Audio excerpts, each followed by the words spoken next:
Hello there, and welcome in to the first developer diary of Annals of Ambition, which is a faction overhaul submod for Divide and Conquer version 4.6. As you can see on this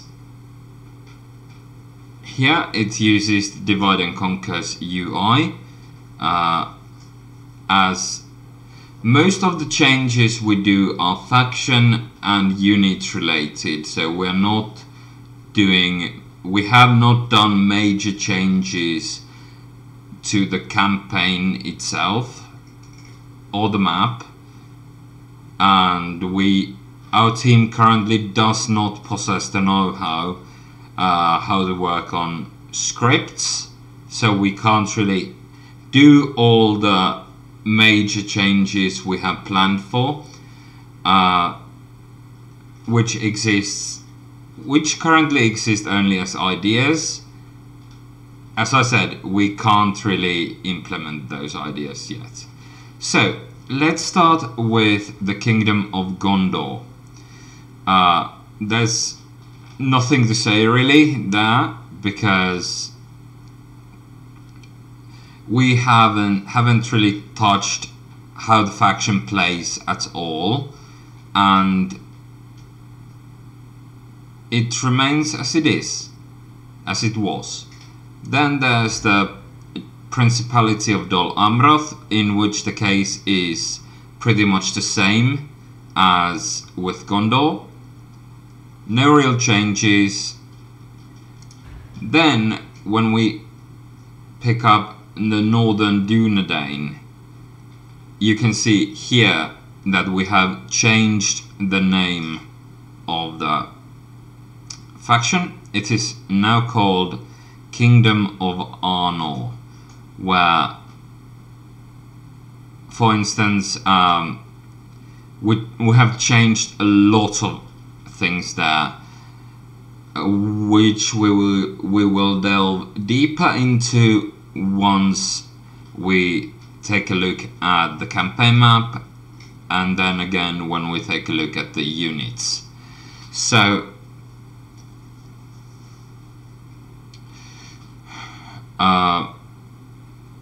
the faction leader's title is High King, and on display it says Thar Aragorn, not Chieftain Aragorn, and his heir Eldarion says Prince Eldarion, not Ranger Captain Eldarion. And there are some massive changes to how Northern Dunedain is structured. We have changed some visuals, we have renamed and overhauled the entire troop tree, a lot of stuff like that.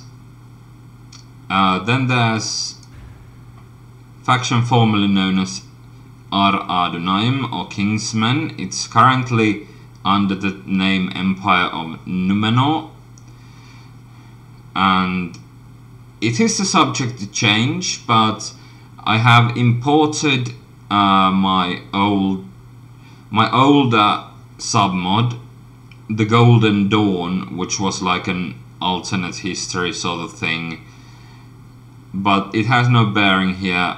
The plans actually include turning this faction here, if you know MERP, or Middle Earth Role Playing Project, there's just south of Umbar there's a Numenorean kingdom called Belakar, and I'm going to change this faction a lot based on that, but it might but that might not be ready for the next release yet, so don't read too much into that one. Then there's Breland. I doubt I will ever be too concerned about doing any changes to Bree, because let's be honest, I find the faction completely unnecessary, irrelevant, and useless. So, if I had the know-how how to cut it entirely from the game and give it starting provinces to Arno, I would do that. I would also cut in its entirety all of Breland roster from the game, including the hobbits. That might be controversial, but hobbits are not soldiers. I might keep that one hobbit unit, those Bandabras archers, because the hobbits from Tukland are actually a little bit capable of warfare, so there might be a reason to keep one such unit, but not all. So Breland is one faction I will not be overhauling, and as such it is most likely the weakest faction in the game. Then there's Dune Landings. Yet again, not many changes have been implemented for this faction either.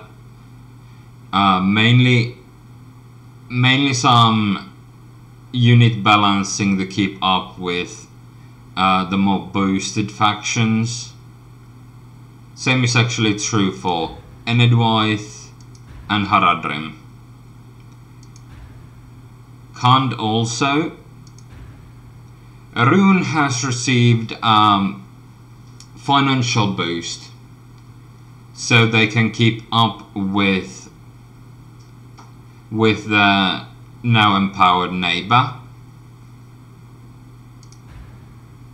Khazad-dûm has not been really done anything. We haven't done really anything with Khazad-dûm. We have changed the name of the faction that was Dwarves of Erebor. It is now Durin's Folk, because Dane Ironfoot is the king of Durin's Folk, the most significant of the dwarven peoples. So I have a lot of plans for that faction, but I'm not sure how well I can actually pull them off, because those would require changing scripts, making new scripts. So those plans are on hold a bit, so we have to settle for the name changes for now. Dwarves of Ered Luin have not really been tweaked, basically at all. Same is true for Dale and Rohan. Then we have, you can note, if you have played DAC, you notice this symbol would have been Dorwinian. Now it is called Empire of Ravenian, and the map display here is absolutely incorrect. So they start with just a single province a little bit west from where the map shows they start, and we will be going through those changes in more detail on the campaign map in just a bit. And Empire of Ravenian is the reason why Rune has been given a significant financial boost. Anduin Vale, I would like to do something with them, but those plans are still under progress, so we have not done anything with them as of yet. Then we jump to the upper row, where we have Sindarin Empire. The troop roster has been renamed. All of the units basically have been renamed. Descriptions are still work in progress. But they are structured like an empire, like Thranduil's title is Emperor and Legolas's title is Crown Prince.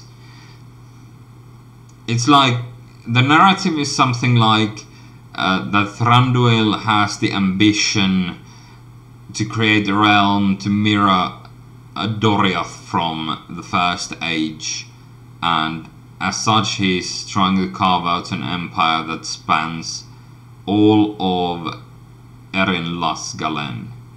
And he obviously prefers using the term Erin Lasgalen rather than Mirkwood. Then Lorien has not been through any changes at all. We have a lot of plans, but we need someone more skilled.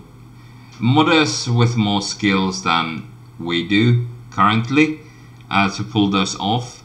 The plans include turning the realm of Lorien into a White Council faction. That's something I've always wished the game had. Now, White Council doesn't really have any structured military, so it's a bit in the wind what would be done with it. And, well,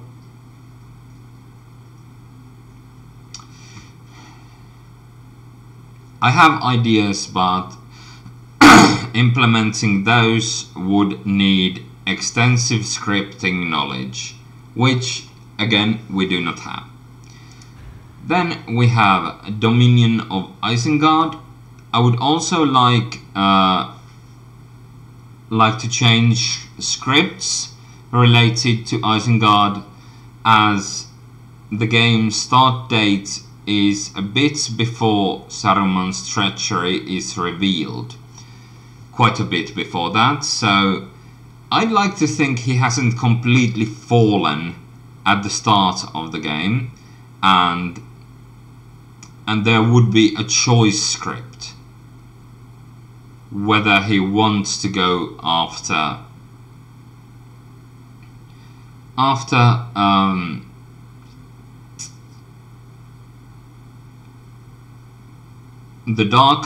his darker impulses, or whether he stays true to the White Council.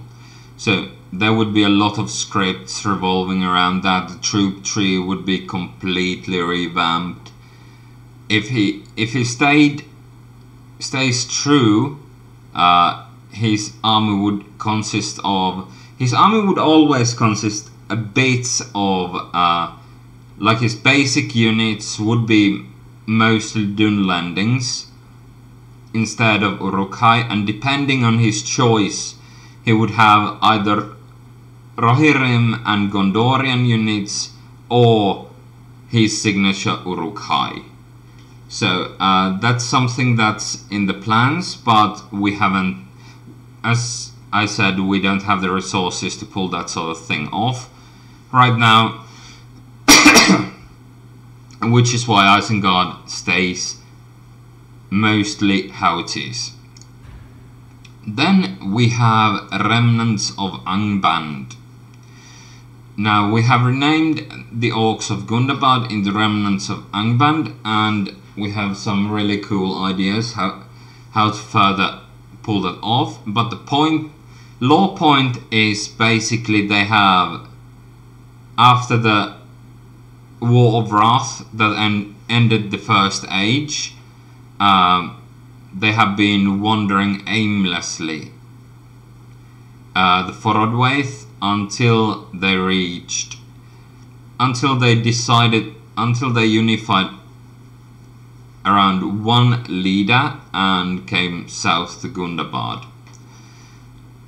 Ideally they'd have a strained relationship with Sauron, who they consider a coward because of what happened during the War of Wrath, and their leader they believe their leader bears the spirit of Gothmog, the leader of Balrogs, within him, and as such the faction leader's title is Avatar of Gothmog, and the faction heir would be High Priest of Melkor.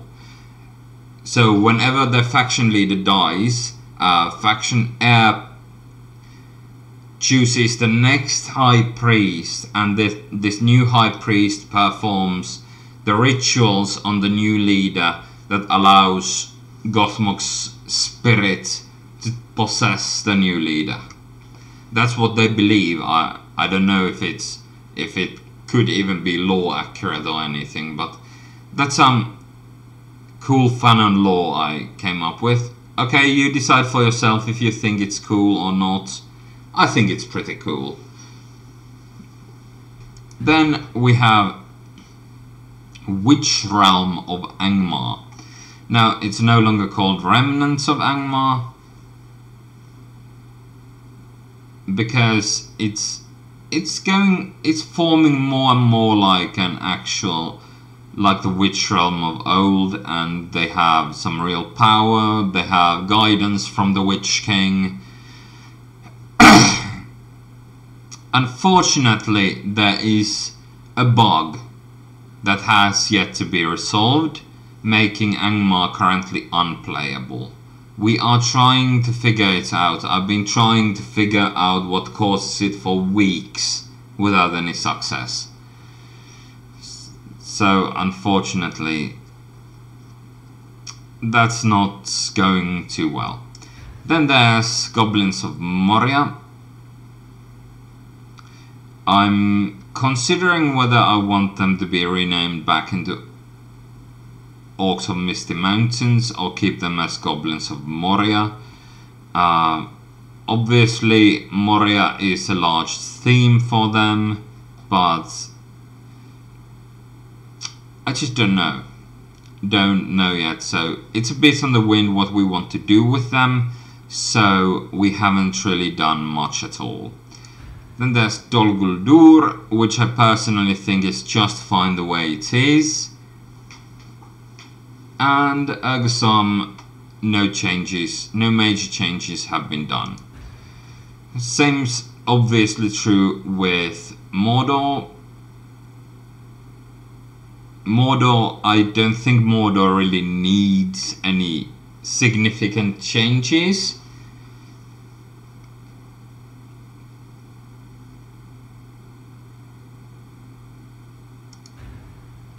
And then there's the Noldorin realm,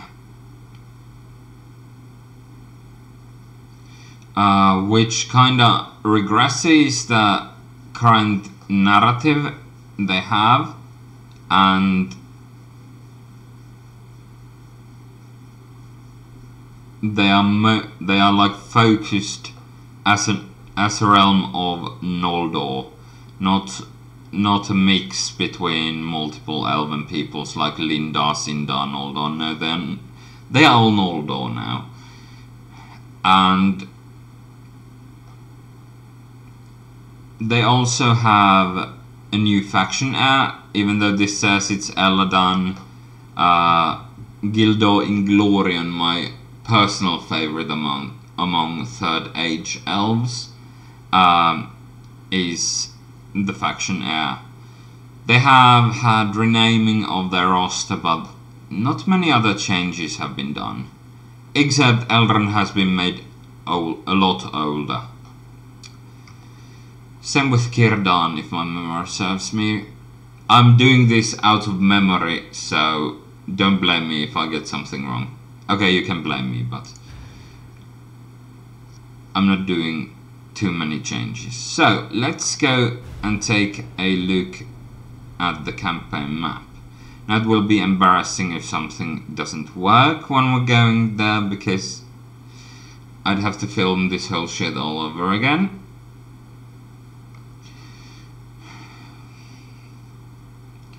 Now as the most of the changes we have done relate to Arnor and Ravenian, that's most of the things we'll be discussing on the campaign map.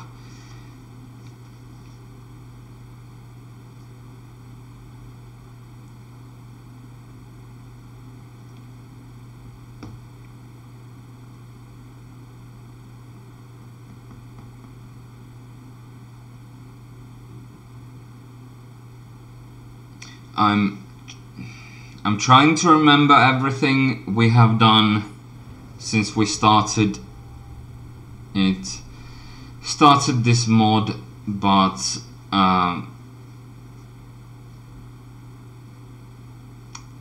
so there are a couple of problems with the region changes Ravenian has. First of all, the Karasanth Fallen script kicks off, as does Dorwinian in Decline. But let's start with these two factions. So one of the things you'll notice straight off the bat is that the culture Arno have now the Gondorian Watchtowers. Now it might not be overly immersive for Enedwaith, Dune Landings, Vale of Anduin having those watchtowers, but those were shitty platforms, and I asked my community on Discord on which watchtower type. The platform, the Northman Watchtower, which we have an example of. Let me toggle the Fog of War. So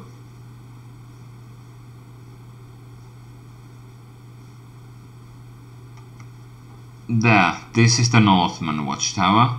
So among this, and then again this. So those are the primary options there. So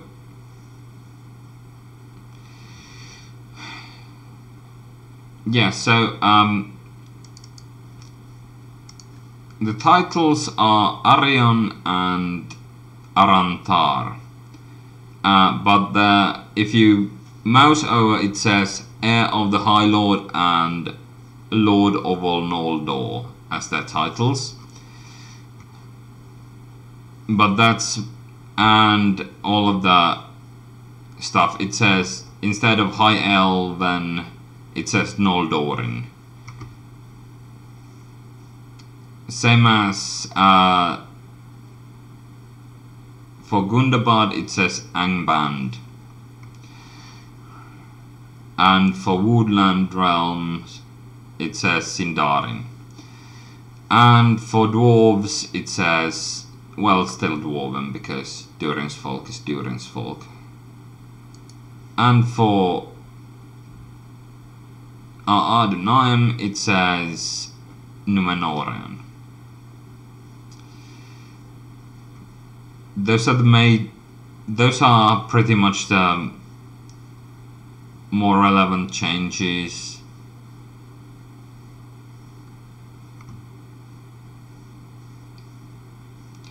That have been done for other factions. So then for Arno, I want to show you the general.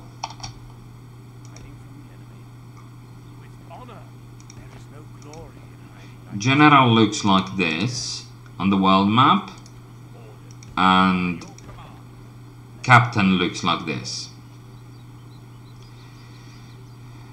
So those are some things we have changed. Also, our Norian faction has access to trebuchets now. And on top of it, we have renamed the entire roster. And we are currently working on the descriptions for them. Then let's take a look at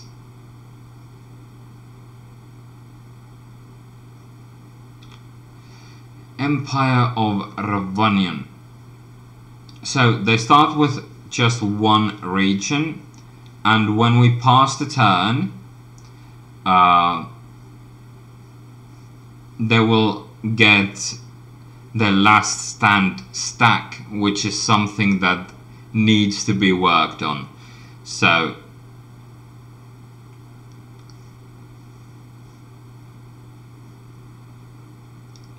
but anyways, the capital has been made into a large city, and all of Dorwinian and Rovanian regions and settlements have been renamed. I have went through those changes on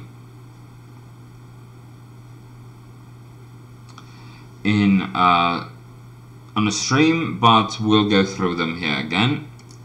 So Ostoformendor, or the North City of the Northlands, is in a northern Rovanian region, which makes sense because it's the northernmost Rovanian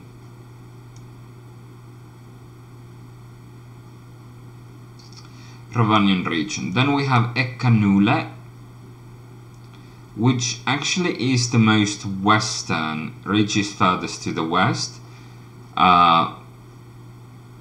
and could be Ostonumendor instead of where we currently have it, but since it's barren and in the shadows of Mirkwood and always ends up in Dol Guldur control, I felt like Ekkanule, like it's a den of shadows or pit of evil. Those are the meanings in Quenya, what the name means, so I felt it was a fitting name. Then we have Western Rovanian, where there's Ostonumendor. Same logic as with Ostoformendor, City of Westlands. Then we'll go back north, where we have Hills of Rovanian. Farne Ambona, which is basically hill dwelling of hills or something like that. It's a pretty insignificant region, and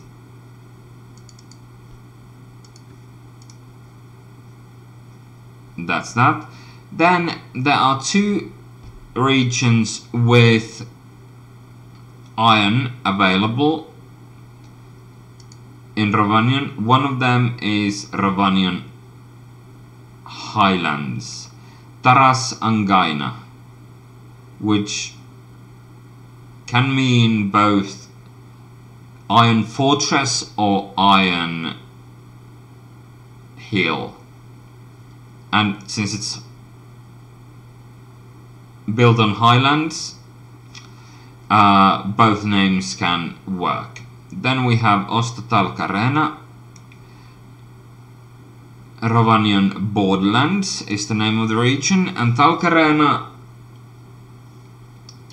means more or less a border post. So like it's the town of the border post.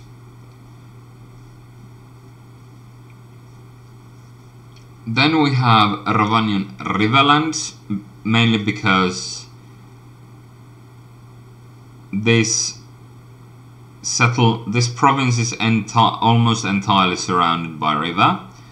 And Artakelusindi means stronghold of Kelduin, which is the name of the big river where you can sail with boats.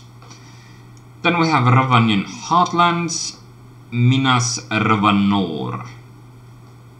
Minas is a Quenya word for a fortified city. And Rovanor is, well, basically a different way to say Rovanian. But I used Rovanor because it goes hand in hand with how we've named a lot of these directional provinces. Then we have Eldamar, Elfhome, that resides in Rovanian Woodlands. It's to signify the Avarin presence in here. Also, you may notice that all of these use the Elven UI. Then we have Ostoravanda, Rovanian Wilds, and it basically means just wilderness city. Then we have here in the south, we have Ostossa Horandor. Southern city. City of the Southlands. Now Osta can mean both city or castle, so that's fine. Then we have Felia Angaina, which means, roughly translated, means iron mine. I know, not very imaginative, but it is what it is. The region is called Mountains of Ravenian. Then we have Gardens of Ravenian, which is why I'm signifying this region as the Dorwinian region. And Artamirundor is basically Fortress of Fortress of the Wineland.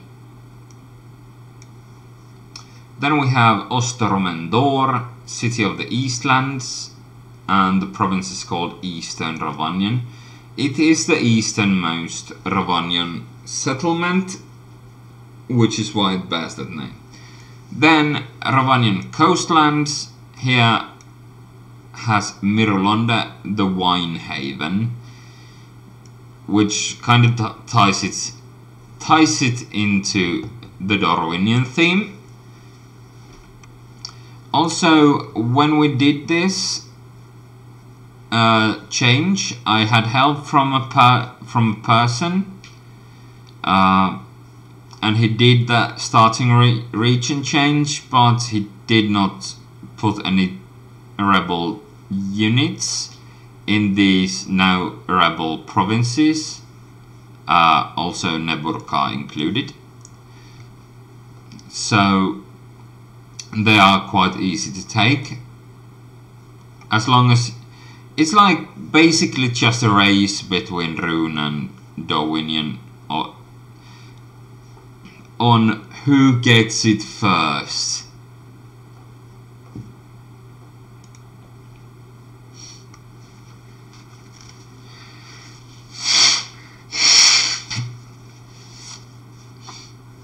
We have a couple of region name changes back in Eriador. Now Weather Hills is Weather Hills, but while the watchtower is Amon Sul, I didn't see why the city, village, whatever should be called the exact same thing. So I decided to call it Mithaethel. This river is called Mithaethel or Hoarwell, depending on which language you use to call use for the name.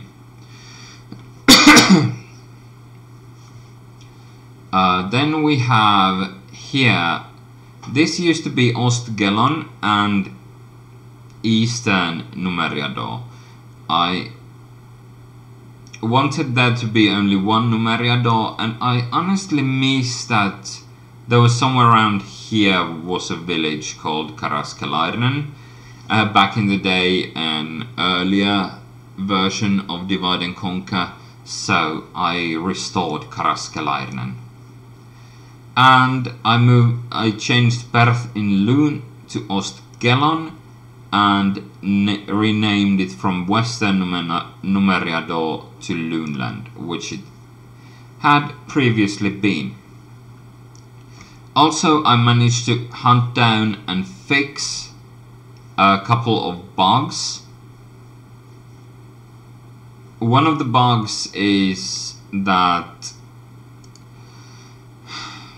catapult range and siege works, they were not working.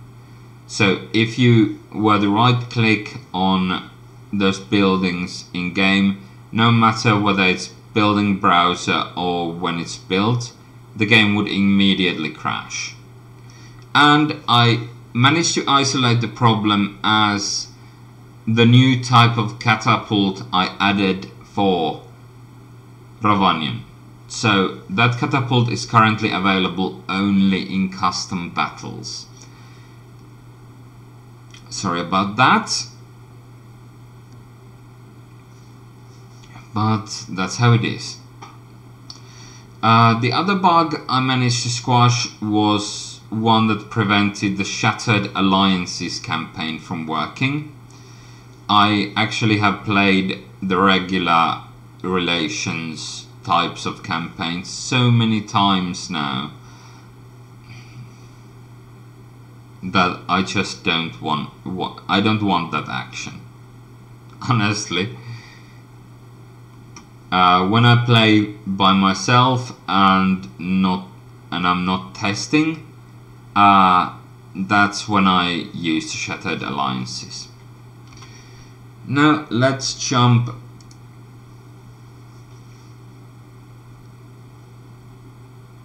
into custom battle menu so I can show you some of the changes.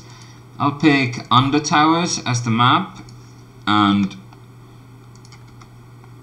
put a bit of money there, but first I will show you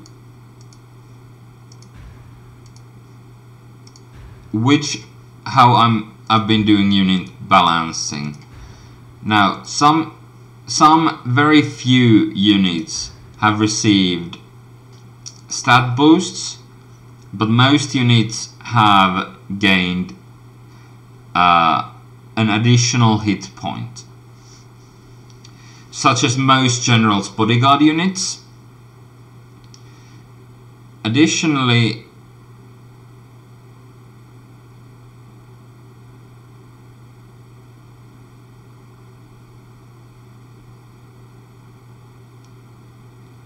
Gondor has Fountain Guard, Minas Ithil Guardians, Citadel Guard, Wardens of the White Tower, Guards of Osgiliath, Osgiliath Veterans, and Ithilian Rangers, which have an additional hit point.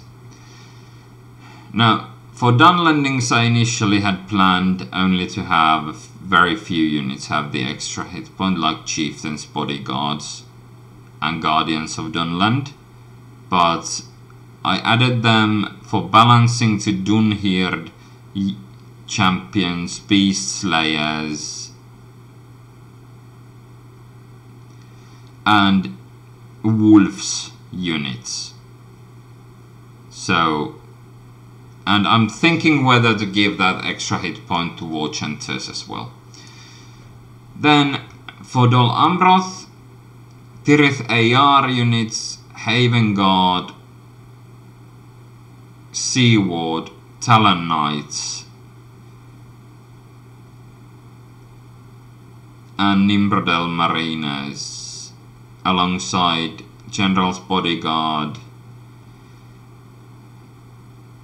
Knights of the Silver Swan, and Knights of Edhelond have that extra hit point.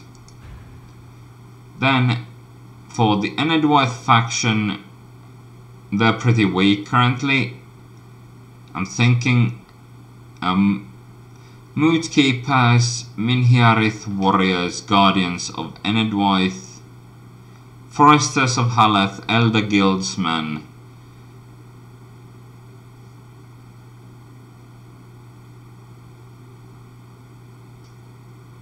those are the units with the one extra hit point, and I really need to up War Wagon's hit points, because all chariots come with 2 hit points as a base, and I was supposed to have all chariots, trolls, oliphants, all those things have 2 extra hit points to compensate for the fact that some units come with 1. Smaller units come with 1 extra hit point. Okay, then we have the Numenoreans. They have had renaming for the roster and some units with the extra hit point. Golden Guard, Imperial Blade Masters, basically everything that's not Corsair or Umbar. Everything that doesn't have Corsair or Umbar in the name has an extra hit point. Plain and simple. For Harad, Hashari, Trollman. Now, Trollman had initially 2 hit points, so I bumped it up by 1. Because they don't really need to have quite as many hit points as some others. Now, Mumakils have an insane amount of hits, but that's fine. So, Harad doesn't have too many higher hit point units, but they have, when compared to others, like a lot more 3 hit point units than any other unit faction, which I believe balances things out. Breland only has 1 2 hit point unit. The Gatekeep has, because I find the faction to be complete trash, and it's the only faction without a general with additional hit point. If you have a problem with that, show off your skills, join the team, present an argument when you have made yourself a decent and good part of the team. Also, they have access to this Rudo Rangers unit, which is a 2 hit point unit, so they basically have access to two hit point units. When it comes to Khand, most of them multiple hit point units. There are Warlords units, then there's the Wind Riders, Ushixia Storm Raiders. Obviously they had multiple hit points to begin with, and most of the Dwarven units they have access to also have an additional hit point.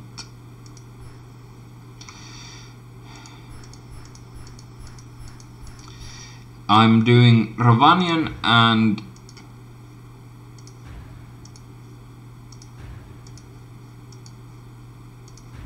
Arno last, because those are the factions I will show off on the battlefield.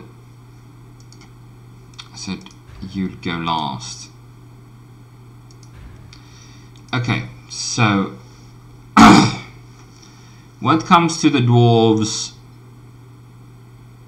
most of Dwarven trained military units have 2 hit points.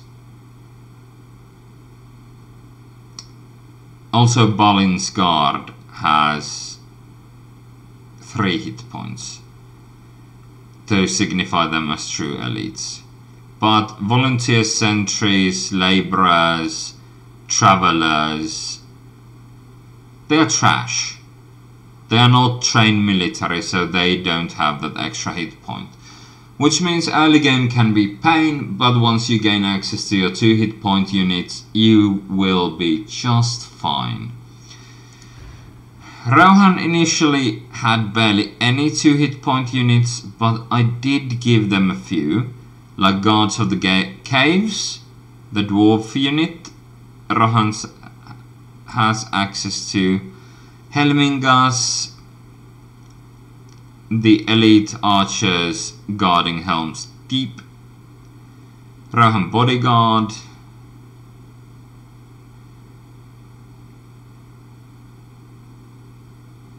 Shield Maidens of Rohan, Medusal Door Wards, Royal Guard. Those are the ones with the extra hit point. Then Erebo has more, pretty much the same thing, but they have more like units that I consider to be, that I do not consider to be professional soldiers, which is why they have more units that lack the second hit point compared to Khazad-dûm. Mainly because they have a larger roster. Now skin changers come with 3 hit points. Karagard comes with 2. Same is true with the Sylvan March Wardens and Greenwood Foresters. So Vale of Anduin has very few 2 hit point units, making them quite weak. But these Karagard units, the General's Bodyguard is one of the strongest General's Bodyguards in the game, which I personally believe more than makes up for the low numbers and the lack of the 2 hit point units. I'm sorry I have slept like 20 hours over the past 4 days, so I'm very tired. And yet again, units that are considered to be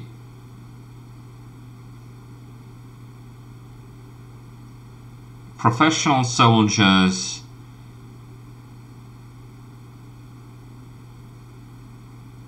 have 2 hit points who are considered who are not trained soldiers have 1 hit point. This faction's troop tree is clear. They are split between Nandor and Sindar units. So which units are Sindar have 2 hit points, and which units are Nandor have 1, and Ents have 10 hit points. That's pretty straightforward for the Sindarin Empire. Then there's Dale. Dale has very few 2 hit point units.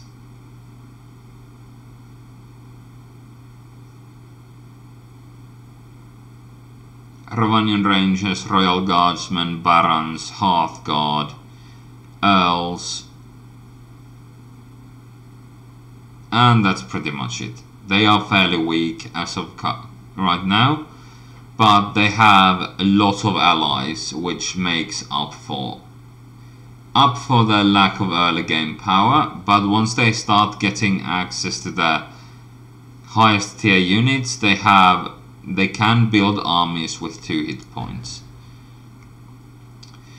Then when it comes to Rune, Lokerim units come with 2 hit points. Surid chariots come with 3, and Udege Marines come also with 2. Then let's just kick everyone out and go for the next bunch of factions, starting with Lorien, Mordor, Noldor, Dol Guldur, Eisenguard, Goblins, Gundabad, and Angmar. Good. Okay, then for Lorien, they don't have too many 2 hit points units. Actually, they do have quite a few. So basically, in their case, militia units have 1 hit point and the others have 2. Basically the same sort of reasoning that I have with the Dwarves. Then we have Eisenguard. Now the thing with Eisenguard is same with I have with all Orcish units. Like basically, if they are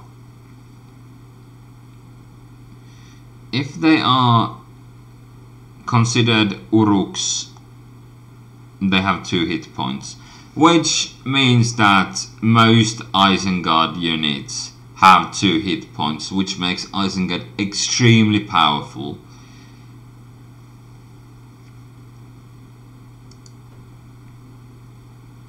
Then there's Mordor. For Mordor, the units I consider to be Uruks have 2 hit points, others do not. Sauron's personal unit has 3 hit points, and the trolls have 7. Except on the troll catapult where they only have 6. Great beasts have 9. So basically Uruks and Black Numenoreans have 2 hit points. Sauron has 3, trolls have what trolls have, great beasts have what great beasts have, and trash are trash. Now I realized that goblins are very weak, so I had to give more than these Uruks the extra hit point, namely heavy goblin units. They have that extra hit point now. Azog's Defiler are obviously Uruks, so they have that too. Then for Noldor, same thing as with Lorien and Dwarves. Elites have 2 hit points, Militia have 1. And Kinslayers, who are basically the best warriors on Middle-earth, have 3. Then we are at Remnants of Angband, where most of the Snow Orc units come with 2 hit points. And Snow Trolls come with 8. And the Trash tier units come with 1. Also Half Trolls have the 3rd hit point.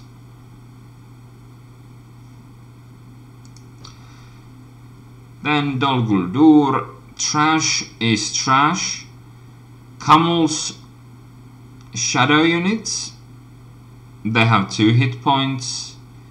Same goes for Castellans of Dol Guldur and the Uruk units they have.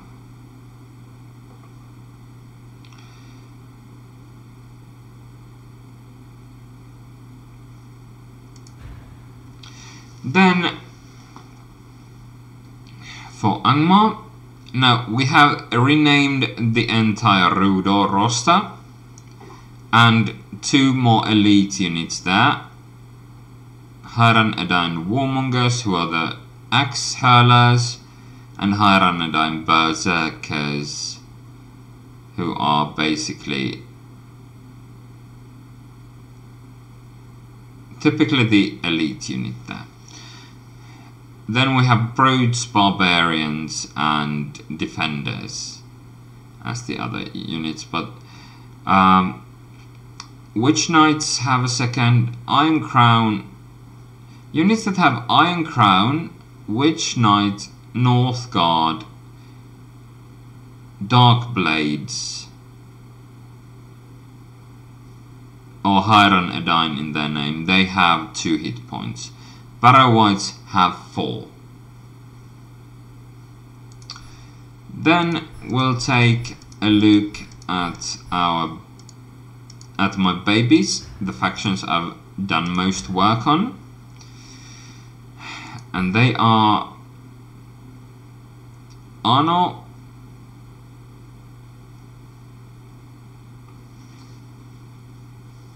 and Ravenian. Now, unfortunately, Ravenian Catapult is available only in custom battles, but I want to show it, so I'll just put a few select units in there.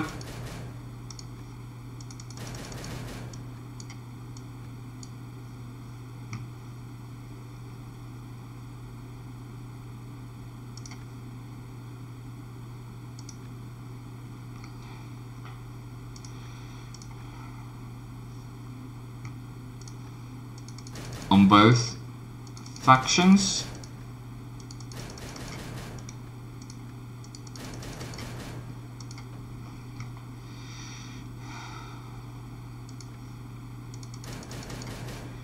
Just to display a few things.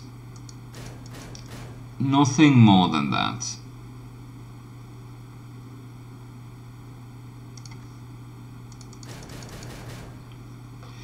Obviously I'm leaving these a bit on the weak side because I want to win, so I'm just displaying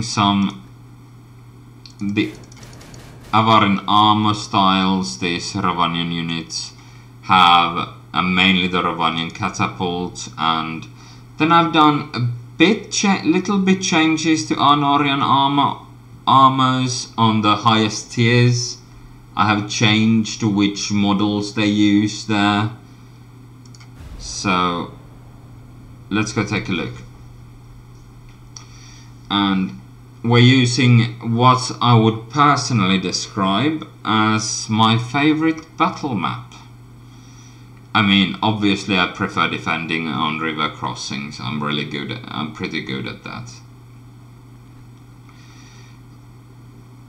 But visual wise, I absolutely adore this one to pieces.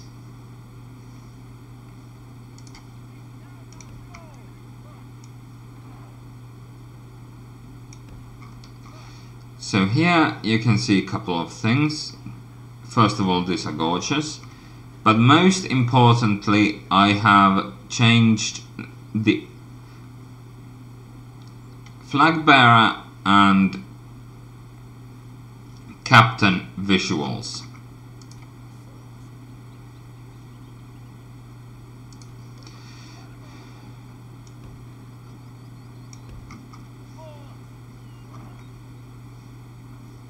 Then there are the halberds. As you can see, they use the same armor. And then we have the warriors, who use a bit different armor, but pretty cool ones as well.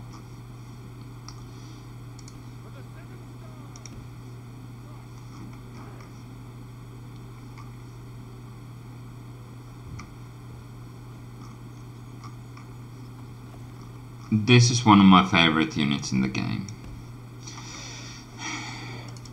Then you might wonder, why would you pick a trash unit of archers? Now, they are not complete trash anymore, not after what I did to them. I gave them flaming arrows because I wanted them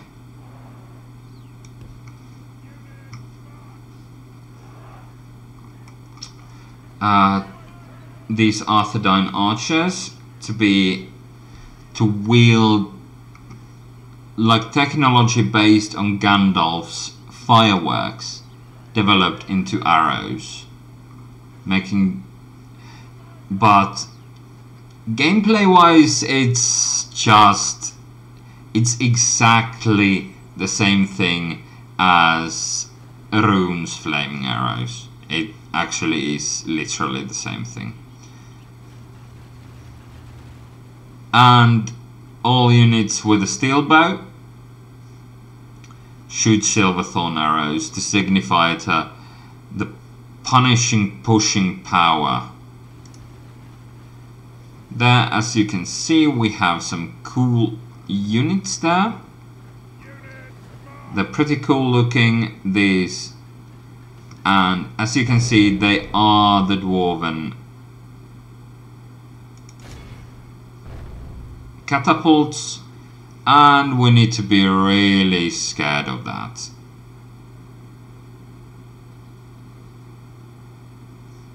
Before I lose a massive number of my troops, which is why I'm using my knights to charge them immediately. Which is actually the main reason why I took the knights to begin with.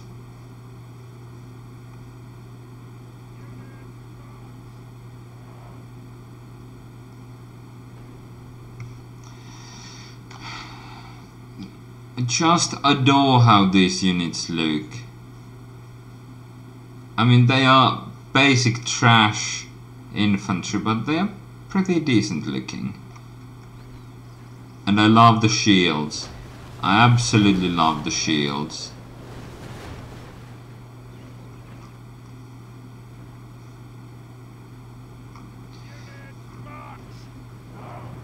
And the golden red, something about golden red speaks to me.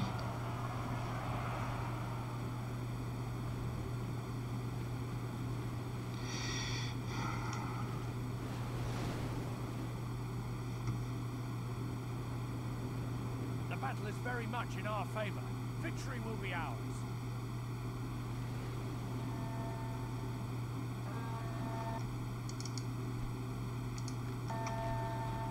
And one other change I made was give elites of Ravenian an armor, either body piercing or armor piercing trait.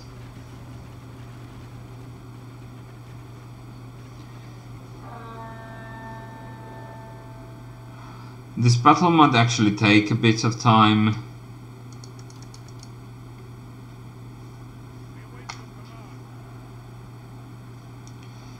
Because most of the units involved in this fight have the second hit point.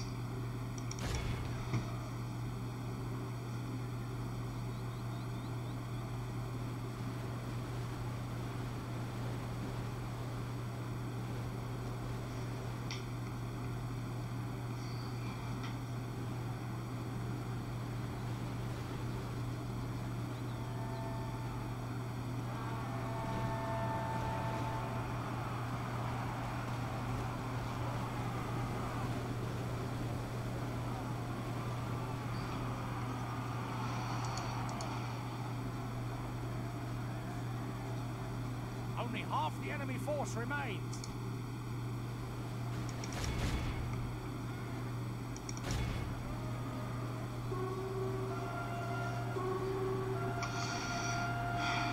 Yeah, anyway, thanks for tuning in. I'll put some relevant links down below, and